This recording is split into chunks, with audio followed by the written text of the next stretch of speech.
And where do people end up after the government denies them chances for a decent education or a decent job? In the clutches of the worst government roadblock of them all, the dependency of the welfare system. This is where we lived, the Richard Allen Project of North Philadelphia. My father deserted us when I was 3, so occasionally my mother had to take welfare.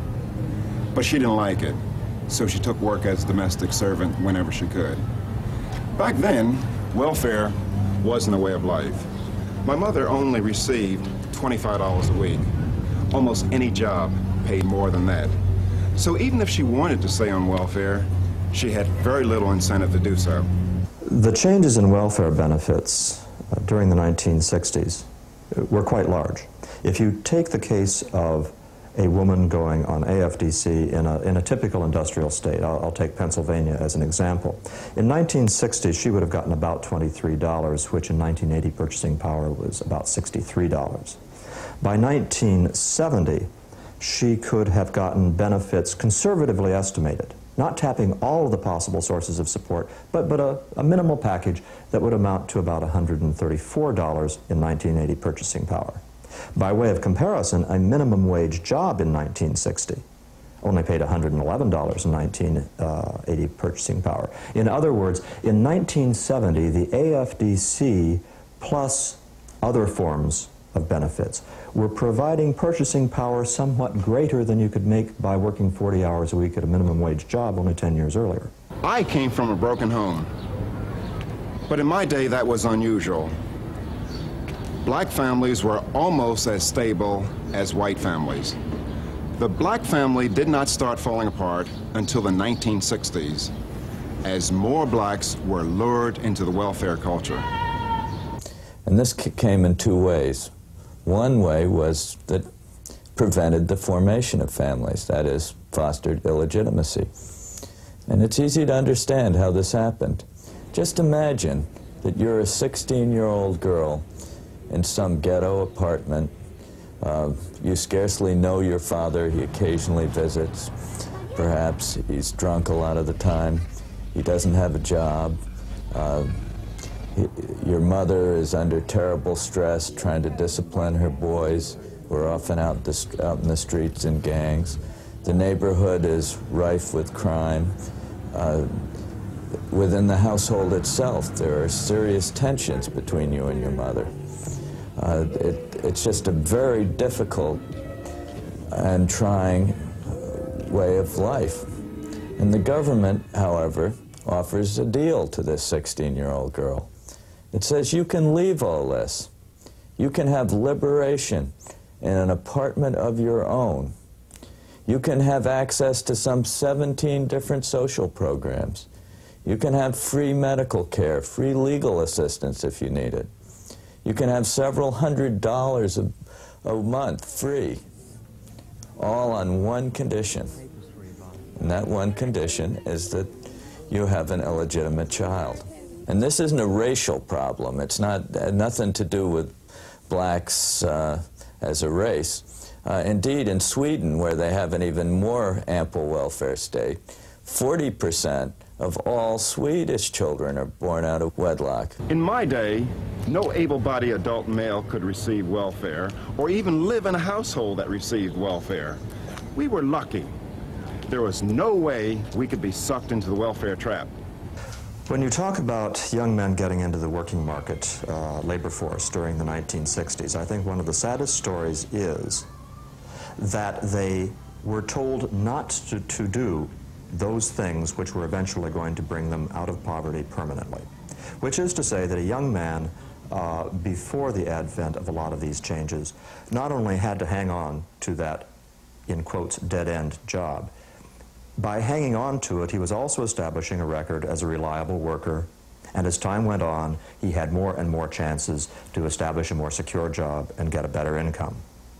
Once it became more rational for him to drift in and out of the labor market, having a job for a while, then not having a job and putting together a package of welfare benefits, perhaps getting some money from a woman he was living with, perhaps getting some money in the underground economy. That would increase his income in the short term, But when he got to be 23, 24 years old, he had already labeled himself, in his own eyes and in the eyes of the labor market, as an unreliable worker who is qualified only for the worst possible jobs. In other words, the welfare state tells you that you're optional, that all your struggles, all your labors in the workforce are unnecessary, that, as a matter of fact, that you can support your wife and children best by leaving them. That's the deal that the welfare state offers the man in the ghetto. And not surprisingly, over the years, increasing numbers of men have left their families in the ghetto. Back in my day, to be called a welfare kid was almost as bad as being called a nigger. But because of so-called welfare reforms, many of the kids who live here know nothing else. They may never learn to pull themselves out of poverty one step at a time. Like some giant drug pusher, their government has lured them into dependency on a system that will maintain them in permanent poverty. In every respect, welfare reform has backfired. 20 years after we declared war on poverty, poverty has won. Restrictive labor laws, minimum wages, public schools, jobs programs, and a maze of welfare programs have all been prescribed as weapons in the war against poverty. But poverty is winning. These people are poor, but they don't have to stay poor, for they're intelligent, honest, and potentially hard-working persons. Can they make it on their own? Given the right kind of help, of course they can. The solution is quite simple. Give parents greater control over their children's education by setting up a tuition tax credit or voucher system, which will broaden parental choice by introducing competition and in turn revitalize our public and non-public schools. Remove the burden of the minimum wage from youngsters. Teenagers need early work experiences to learn the world of work, and yes, make mistakes while they're young. That way, they become more valuable as adult workers. Eliminate government roadblocks that prevent fledgling entrepreneurs from starting their own business. Enact a compassionate welfare system, such as a negative income tax that removes demeaning dependency and disincentives. America's long tradition of converting poor people into middle-class people can be extended to today's poor by giving them the right to make their own decisions. As Martin Luther King said, let freedom ring. Let it ring in the schools, the job markets, and the neighborhoods across the land. And then we can all be free. Free at last. Freedom, freedom, freedom, freedom.